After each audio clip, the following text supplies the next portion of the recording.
Hello my dear friends and masters, welcome back to our channel oneness vegetarianism. నా పేరు శోభనేశ్వరి. ముందుగా మనందరి గురువు అయిన డాక్టర్ బ్రహ్మశ్రీ పితామహ పత్రి సార్కి నా యొక్క అనంత కోటి ఆత్మ ప్రణామాలు.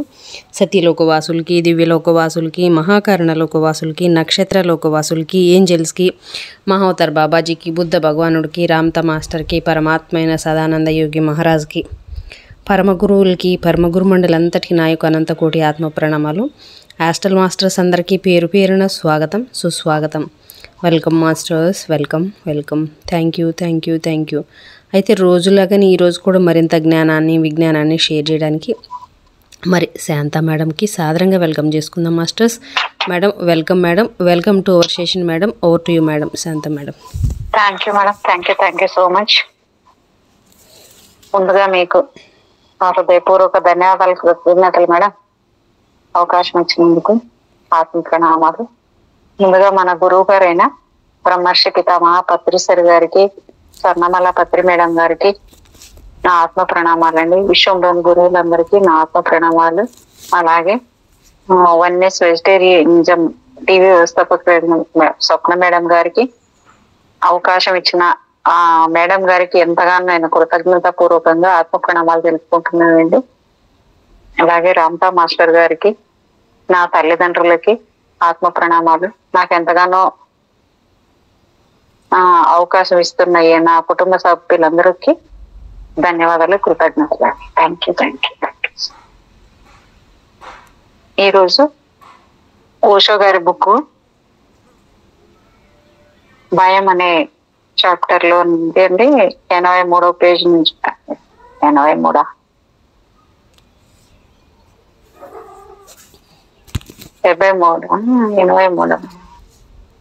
79 నుంచి 79వ పేజీ నుంచి చదువుకుంటున్నామండి. పేపర్ మేడం, మీరు పేపర్ ఉంటుంది కదా, ఒక్కరవ పైన ఆ కొన ఒక్కరవ ఫోల్డ్ చేసి పెడితే అది కొంచెం మనకు తెలుస్తుంది ఆ ఫోల్డ్. అది ఫోల్డ్ ఎలాగో మేడం నాకు అర్థం కావట్లేదు. ఇందులో ఎలా చేయాలి?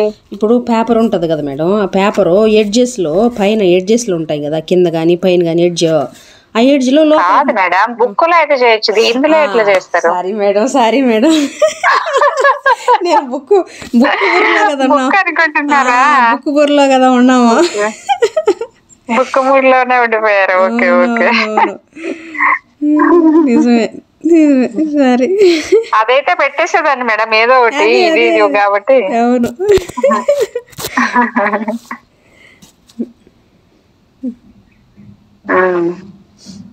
ప్రేమ ఎలా నడిపిస్తే అలా నడవండి అంటే ఇక్కడ నిన్నటిది తీసేసాను మేడం పూర్తిగా నేను. ఎందుకంటే చాలా ఎక్కువైపోతున్నాయి మేడం ఇందులో.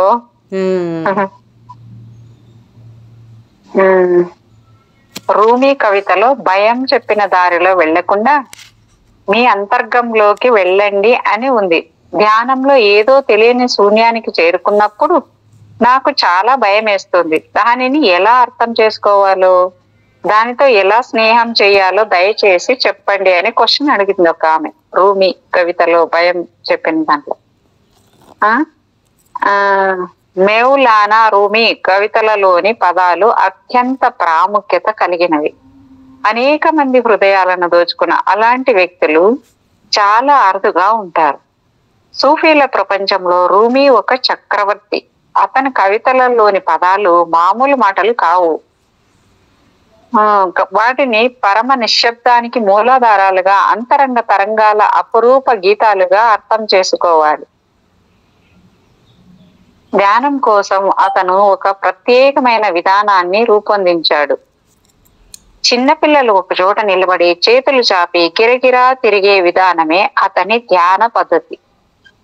చిన్నపిల్లలు అలా తిరుగుతున్నప్పుడు కళ్ళు తిరిగి పడిపోతారు. అలా తిరగకండి అని పెద్దలు వారిని వారిస్తారు. కానీ అలా తిరిగే విధానమే రూమీ ధ్యాన పద్ధతి. ఇది ఈ టెక్నిక్ మీరు మన దీంట్లో కూడా ఒకసారి చెప్పారు మేడం. లక్ష్మీ దుగ్గరాల మేడం కదా మేడం? లక్ష్మీ దుగ్గరాల మేడం చెప్పారు. వేరే వాళ్ళు కూడా ఒకటి చెప్పారు. మన మాస్టరే చెప్పారు. అంటే మీకు దీనికి చాలా అర్థం ఉంది మేడం. మనము గుడికి వెళ్తే మీకు తెలుసు, మీకు గుర్తుందా, గుడికి ఎక్కడికైనా వెళ్తే కొంచెం నిలబడి ప్రదక్షిణ చేస్తుంటాం కదా, అప్పుడు ప్రదక్షిణ చేయడం కూడా దీనికే మూలం. అంటే దానికి అర్థం, దాని వెనకాన అంతరార్థం ఇది అనమాట. ప్రదక్షిణ చేసేటప్పుడు మధ్యలో ఒక దగ్గర తిరిగి గుండుగా 2-3 చుట్లు తిరుగుతాం చూడండి, అక్కడే అక్కడ అర్థమైందా మేడం? అంటే మనకి ఏం తెలియదు, ఆత్మ ప్రదర్శన అంటారు కదా, అక్కడెక్కడే తిరుగుతూ ఉంటారు కదా. కానీ మనకి ఏం తెలీదు అసలు. కొంతమంది గుడ్డిగా మనం ఏదో మన వాళ్ళు ఎవరో చెప్పారు అలా చేస్తే మనం అలా చేస్తున్నాం. ఎందుకంటే నోరు పోయి, పెద్దవాళ్ళు చెప్పినప్పుడు అట్లా మాట్లాడకూడదు, తప్పు, చెప్పింది చేయాలి అంటారు. ఒకవేళ ఎవరైనా అడిగితే క్వశ్చన్ చేస్తే కదా మేడం, అదే దానికి చెప్పాలి కదా, చెప్పేంత ఉండాలి కదా మనకు కూడా. అంటే దానికి అర్థం ఏం లే, వాళ్ళకి తెలియదు పాపం, చెప్పడానికి వాళ్ళకి తెలియదు. ఏదో ఎవరో వాళ్ళు చెప్పారు, పెద్దవాళ్ళు, అమ్మో ఇంట్లో వాళ్ళు ఎవరో ఒకళ్ళు చెప్తారు, దాన్ని ఫాలో అవ్వడం అంతే కదా, ఇంకేముండదు దాంట్లో. అదే అది కరెక్టే మేడం. మా వాడులే ప్రతి దానికి నాకు సైంటిఫిక్ రీజన్ చెప్పు అంటాడు. ఏం చెప్పేది నాకే తెలియదు. అవును. ఇది ఈ పూజ ఎందుకు చేస్తారు అక్కడ, ఎక్కడంటే జలలింగం అనేసి ఒకటి ఉంది కదా మేడం, ఎక్కడ రామేశ్వరం వెళ్ళిన తర్వాత రామేశ్వరం నుంచి దగ్గరలో అక్కడెక్కడో వస్తుంది మేడం. అది ఏమి లింగమో ఏదో ఉంది, జలలింగమే అనుకుంటా.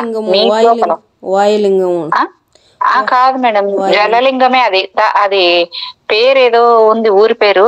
అక్కడ నుంచి దగ్గర మేడం, రామేశ్వరం నుంచి ఒక 8-10 కిలోమీటర్స్ లోపలే ఉంది మేడం అది. అక్కడ ఒక ఏదో ఉంది, అక్కడ టెంపుల్ ఉంది అనమాట.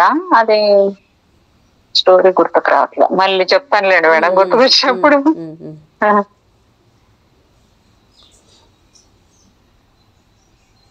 అంటే రూమి అనే ఆయన ఒక చక్రవర్తి, అతని కవితలు రాసేవాడు అనమాట.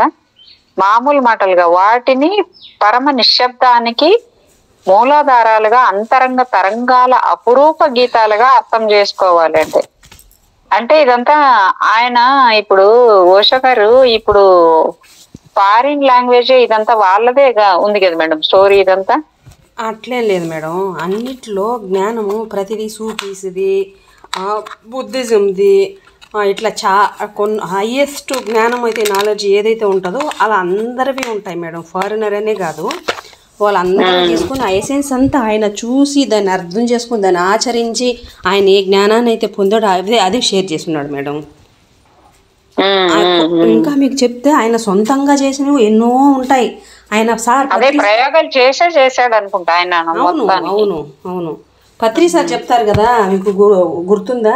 అంటే ఆయన నీళ్లు పోతా ఉంటాయి, పారే నీళ్ళు ఉంటాయి, ఆ నీళ్ళల్లో కాలు పెట్టుకొని ఉంటాం. నీళ్ళలో కాలు పెట్టుకుంటే ఎంతసేపు పెట్టినా కూర్చుంటావు అంటే, అరే ఇప్పుడు పోయిన నీళ్ళు ఇంకొకసారి ఈ సెకండ్లో పోయిన వాటర్ ఇంకొక సెకండ్ ఉండవు కదా, కొత్త నీళ్ళు వస్తూనే ఉంటాయి కదా, కొత్త నీళ్ళు. అదే అట్లా కానీ ఎంతో జ్ఞానం మేడం ఆయనది. అవును నిజమే మేడం, ఆయన జ్ఞానం బాగుంది మొత్తానికి. అతను గంటల తరబడి అంటే అలా తిరిగే విధానమే రూమి ధ్యాన పద్ధతి. శరీరము సహకరించినంత వరకు అతను గంటల తరబడి అలా గిరగిరా తిరుగుతూనే ఉండేవాడు మేడం. నిన్న మీరు అన్నారు కదా వామిటింగ్ సెన్సేషన్ అని, నిజంగా అట్లా మనం చేసినప్పుడు ఒక్కొక్కసారి వామిటింగ్ సెన్సేషన్ వచ్చి వామిటింగ్ అయిపోయినా కూడా మంచిదే మేడం. అట్లా తిరిగినప్పుడా? అవును, తిరిగినప్పుడు అవుతుంది మేడం. తల తిరిగినట్టు, పొట్టలో తిప్పినట్టు, వామిటింగ్ వచ్చినట్టు ఉంటుంది. అది అయిపోయినా కూడా మనలో ఉన్న ఇదంతా వెళ్ళిపోతుందనే దానికి అర్థం. అట్లా జరుగుతుంది. అదే అదే అదే పిల్లలు తెలియకుండా చేస్తారు కొన్ని, మనకి మంచిగా ఉంటాయి అన్నమాట. అవును, మనం కూడా ఒకప్పుడు చిన్నప్పుడు మేడం ఎన్ని కదా. అదే ఎన్నో ఇట్లా అటువన్నీ ఆటలు ఆడేవాళ్ళం కదా మేడం మనం. అవును అవును, మనం కూడా ఒకప్పుడు చిన్నపిల్లలే కదా, మరి చిన్నపిల్లల నుంచే కదా ఇప్పుడు వాళ్ళ కొమ్ములు రాలేదు కదా. మన అప్పుడు చిన్నపిల్లలు పెద్ద అయిపోయామని మనం అనుకుంటున్నాం అంతే, పెద్ద అయిపోయామని. అట్లేం లేదు మేడం, నేను చిన్నపిల్లలు ఇప్పుడు కనిపించినా చిన్నపిల్ల అయిపోతాను నేను ఇప్పుడు. అట్లని కాదు, అంటే విషయాల్లో మైండ్లో అనుకుంటుంటాం కదా, నేను పెద్దదాన్ని పెద్ద అనుకుంటాం కదా.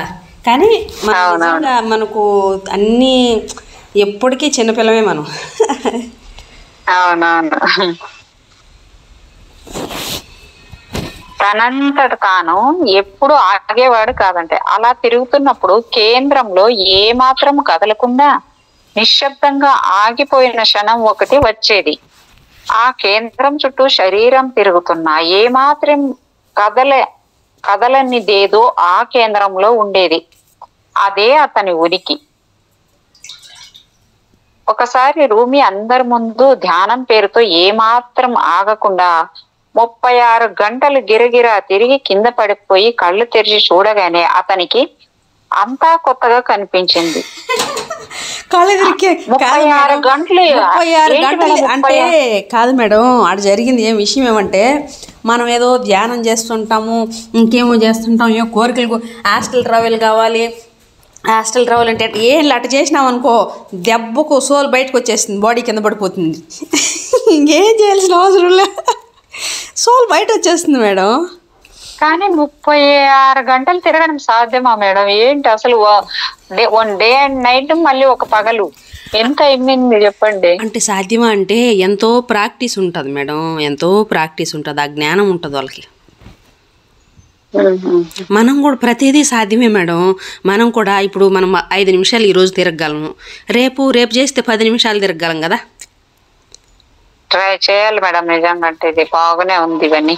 అయితే ప్లేస్ ఉండాలి మేడం. ప్లేస్ అంటే ఎక్కువ ప్లేస్ ఏం అడ్డం లేకుండా ఉండే ప్లేసెస్ ఉండాలి, అప్పుడు తిరగ. అవును, కానీ అట్లా పైనేమో మస్తుగా ఉంది మేడం, అక్కడ తిరిగితే ఎవరైనా వస్తారు, అంతా కొంచెం బాగోదు కదా. చీకట్లో కూడా చేసుకోవాలి. ఇంట్లో ఉంది మేడం, మాకు పెద్దదే ఉంది హాల్ అయితే, కాకపోతే అక్కడ వీళ్ళు ఎవరో ఒకరు ఉంటారు కదా, ఉంటది కదా, మనకే ఒక ప్రైవసీ ఉంటే బాగుంటది మేడం. ఈ రూమ్ ఉంది అని నాకేమో, కానీ తిరిగే అంత పెద్దగా లేదేమో, కొంచెం సైడ్ కి పోతే కొంచెం తగలుతాయేమో చేతులు అన్నట్టు. అవును, చేతులు తగలడం కాదు, తిరుగుతూ క్రమంలో ఆటోమేటిక్ గా మనం అనుకోకపోయినా కళ్ళు మూతలు పడిపోతాయి మేడం. ఒక్కొక్కసారి ఒక్కొక్కసారి కళ్ళు మూతలు పడిపోతాయి. కళ్ళు మూతలు పడినప్పుడు అంటే కళ్ళు తిరిగి మన కళ్ళు తిరగడం వల్ల కావచ్చు, లేదా ఆ శక్తి ఒక తెలియని అతీతమైన శక్తి ప్రవాహం వల్ల కావచ్చు మన కళ్ళు మూతలు పడిపోతాయి. కళ్ళు మూతలు పడిపోయినప్పుడు ఏం జరుగుతుంది మనకు తెలియదు, అప్పుడు దేని మీద పడతామో తెలియదు. అట్లా అయినా ట్రై చేస్తాను మేడం, నేనైతే ఇక్కడ నుంచి ఇక్కడ ఉంది కొంచెం. అవును, వామిటింగ్ సెన్సేషన్ వచ్చేస్తుంది మేడం, నేను కూడా చేశాను. కొంచెం ఫస్ట్ ఉంటుంది, ఒకవేళ వామిటింగ్ అయినా పర్వాలేదు, నో ప్రాబ్లం అనమాట.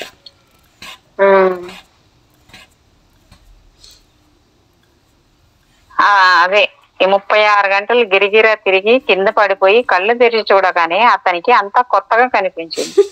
అతని చుట్టూ ఉన్న వారిలో చాలా మంది అతనికి పిచ్చి పట్టింది అనుకున్నారంట. ఎందుకంటే ఎవరు అతను చేసినది ధ్యానం అనలేరు, నాట్యమని చెప్పలేరు, అలాగే అది ధార్మికతకు ఆధ్యాత్మికతకు సంబంధించిన విషయమని కూడా ఎవరు చెప్పలేరు. కానీ 36 గంటల తర్వాత అతను చాలా కొత్తగా, తాజాగా, దివ్య కాంతితో వెలుగొందుతూ నూతన చైతన్యంతో.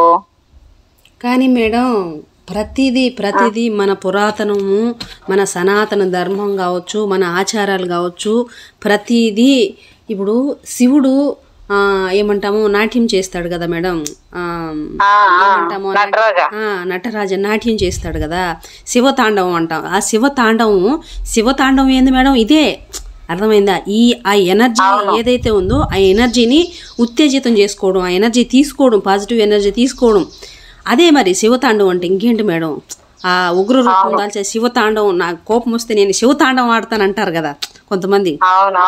నేను అంటే వాళ్ళే చెప్తున్నా, మామూలు వాళ్ళని కాదు, నేను కోపం వస్తే నేను మనిషిని కాదు, నేను రుద్రుడిని అయిపోతాను, నేను శివతాండవం ఆడతాను అంటారు కదా. అది దానికి అంతరార్థం మేడం. అదే తెలుసుకునేకి ఎంత జ్ఞానం ఉంది మేడం మొత్తానికి. అవును మేడం. మళ్ళీ జన్మించినట్లుగా ఉండడంతో అందరూ తమ కళ్ళను తామే నమ్మలేకపోయారు. అతనికి పిచ్చి పట్టిందనుకున్న వారందరూ పశ్చాత్తాపడ్డారు. అతని తర్వాత 12 శతాబ్దాలకు పైగానే కాలం గడిచింది. అయినా అతని భావజాలం ఇంకా సజీవంగా ప్రవహిస్తూనే ఉంది. అంతకాలమాలు కొన్ని ఉన్నాయి. రూమీ లాంటి ఆధ్యాత్మిక అన్వేషకులు ఇంకా అనేక వందల మంది ఉన్నారు. వారిని సూఫీ భావంలో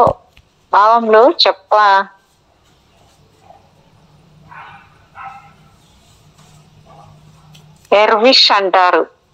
అనుభవించి తెలుసుకునే వరకు కేవలము అలా గిరగిరా తిరిగితే మీరేమిటో మీకు తెలుస్తుందంటే మీరు ఏమాత్రం నమ్మలేదు. కానీ అలా చేస్తే ఉనికి మీరు అవగతమై మీ చీకటి తొలగిపోతుంది. అప్పుడు మీరు అశాశ్వతమైన దాని నుంచి బయటపడి శాశ్వత జ్యోతితో వెలుగొందే అస్తిత్వపు అమర తీరాలకు పయనిస్తారు. అందుకు నియమనిష్టల స్వీయ హింసతో పని లేదు. రూమీ పదాలను చాలా జాగ్రత్తగా అర్థం చేసుకోవాలి. ఎందుకంటే అతను ఎక్కువగా ఏమీ చెప్పలేదు, కేవలం కొన్ని కవితలను మాత్రమే చెప్పాడు.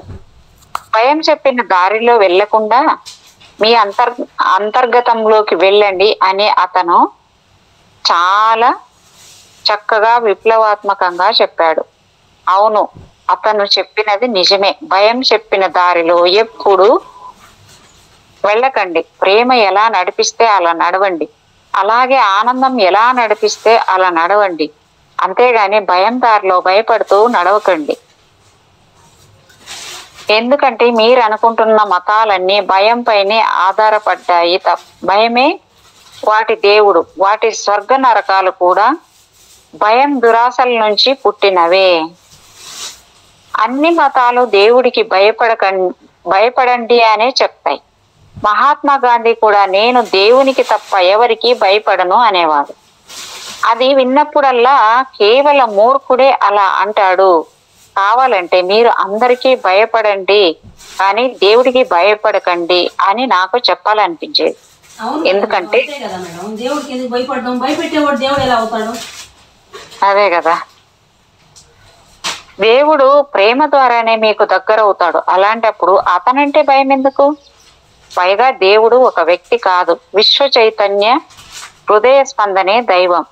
మీరు ప్రేమతో ఆడుతూ పాడుతూ ఆనందంతో పండగ చేసుకోగలిగితే ఈ అస్తిత్వంతో పాటు మీరు మీ అంతర్గత కేంద్రంలో ఉన్న పరమ పవిత్రమైన మీ ఉనికి గర్భగుడిని చేరేందుకు ఆ ఆనంద పరమానందాలే సరిపోతాయి. మీరందరూ భయంలోనే జీవిస్తున్నారు. మీ అనుబంధాలన్నీ భయంతోనే ముడిపడ్డాయి. నీలి మేఘంలా మీ జీవితాన్ని చుట్టుముట్టిన భయము మీరు చెప్పకూడదనుకున్న వాటిని మీ చేత చెప్పిస్తుంది. మీరు చెయ్యకూడదనుకున్న వాటిని మీ చేత చేయిస్తుంది. దీనిని తెలుసుకునేందుకు కాస్త తెలివి ఉంటే సరిపోతుంది. అనేక లక్షల మంది ప్రజలు రాళ్లనే పూజిస్తున్నారు.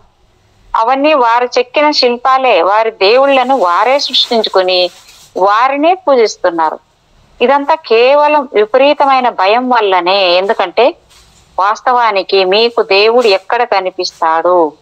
అందమైన పాలరాయిని దేవుని శిల్పంలా చెక్కి దానిని పూజించడమే సులభమైన పని. కానీ అది పరమ మూర్ఖమైన పనిగా ఎవరూ భావించట్లేదు. ఎందుకంటే అందరూ అదే పనిని రకరకాలుగా, పెద్ద తేడా ఏమీ లేకుండా, కొందరు దేవాలయాలలో, కొందరు మసీదులలో, కొందరు సినగాగులలో చేస్తున్నారు. దానికి మూల కారణం మీలోని భయమే. అందులో ఎలాంటి మార్పు లేదు. మీ ప్రార్థనలన్నీ భయంతో కూడుకున్నవే. భయం చెప్పిన దారిలో వెళ్లకుండా మీ అంతర్గంలోకి వెళ్ళండి అని రూమీ చాలా అద్భుతంగా విప్లవాత్మకంగా చెప్పాడు. అయితే అందులోకి సరదాగా ఆడుతూ పాడుతూ ఎలా వెళ్ళాలి? మీరు మీ మతాన్ని ఎందుకు అంత గంభీరంగా ఉంచుతున్నారు? దాన్ని చాలా సరదాగా ఎందుకు మార్చకూడదు? చిన్నపిల్లలు సరదాగా సీతాకోక చిలుకల వెంటపడి వాటి రంగులు చూసి మురిసిపోతున్నట్లు మీరు కూడా సరదాగా నవ్వుతూ అందులోకి ఎందుకు వెళ్ళకూడదు? 24 గంటల్లో భయపడిన క్షణాలు ఎన్నో ఉన్నాయి, వెతకండి. ఎందుకంటే ఆ క్షణాలలో మీరు ఏది ఆశించరు, దేనికోసమో బాధపడరు. ఆనందంగా మీ లోపలికి మీరు వెళ్తూ ఉంటారు. నిజానికి ప్రారంభంలో అది కాస్త కష్టం అనిపించినా మీరు మరి కాస్త లోపలికి వెళ్ళగానే మీకే తెలియకుండా మీరు చాలా సరదాగా, ఆనందంగా, ప్రార్థనాపూర్వకంగా మారిపోతారు. అప్పుడు మీలో గతంలో ఎప్పుడూ తెలియని కృతజ్ఞత ఉదయిస్తుంది. మీ అంతరంగ ఆకాశంలో అనంతమైన శూన్యం ఏర్పడుతుంది. బయట ఉన్న ఆకాశం కన్నా ఆ అంతరంగ ఆకాశం తక్కువేమీ కాదు. దాని చంద్రుడు, నక్షత్రాలు, గ్రహాలు, అద్భుతాలు దానికి ఉన్నాయి. బయట ఎంత విశ్వం ఉందో లోపల కూడా అంతే విశ్వం ఉంది. మీరు బాహ్య అంతర్గత విశ్వాల మధ్య నిలబడ్డారు. బాహ్య విశ్వము విషయాలతో కూడుకున్నదైతే అంతర్గత విశ్వము పరమానంద చైతన్యంతో నిండి ఉంటుంది. అంతర్గత విశ్వంలోకి వెళ్ళండి, కానీ భయం చెప్పిన దారిలో వెళ్ళకండి. ఎందుకంటే భయం అంతర్గత విశ్వంలోకి వెళ్ళలేదు. ఎందుకో తెలుసా? భయం ఒంటరిని తెలుసుకుంటే అన్ని భయాలు అదృశ్యమై అమరత్వ శాశ్వతత్వాలు మీకు అర్థమవుతాయి. అక్కడ మీరు ఎలాంటి రక్షణ కోసం ఎదురు చూడరు. అవసరం ఉండదు. పైగా మీరు చేసి దేనికోసం రాజీ పడక్కర్లేదు. కేవలం భయము, దురాశ కారణంగా అందరూ రాజీ పడతారు. మీరు పోగొట్టుకునేది ఏదీ లేదు కాబట్టి ఎవరికి తల వంచని వీరునిగా మీరు నిర్భయంగా జీవించగలరు. మిమ్మల్ని ఎవరూ చంపలేరు.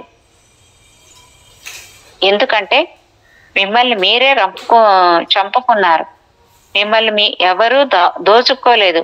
ఎందుకంటే మీరు అన్ని వదులుకొని క్యూ లైన్ లో లీనమై ఉన్న వీధి ఉన్న మా ఊరికి వెళ్ళాం. ఎందుకంటే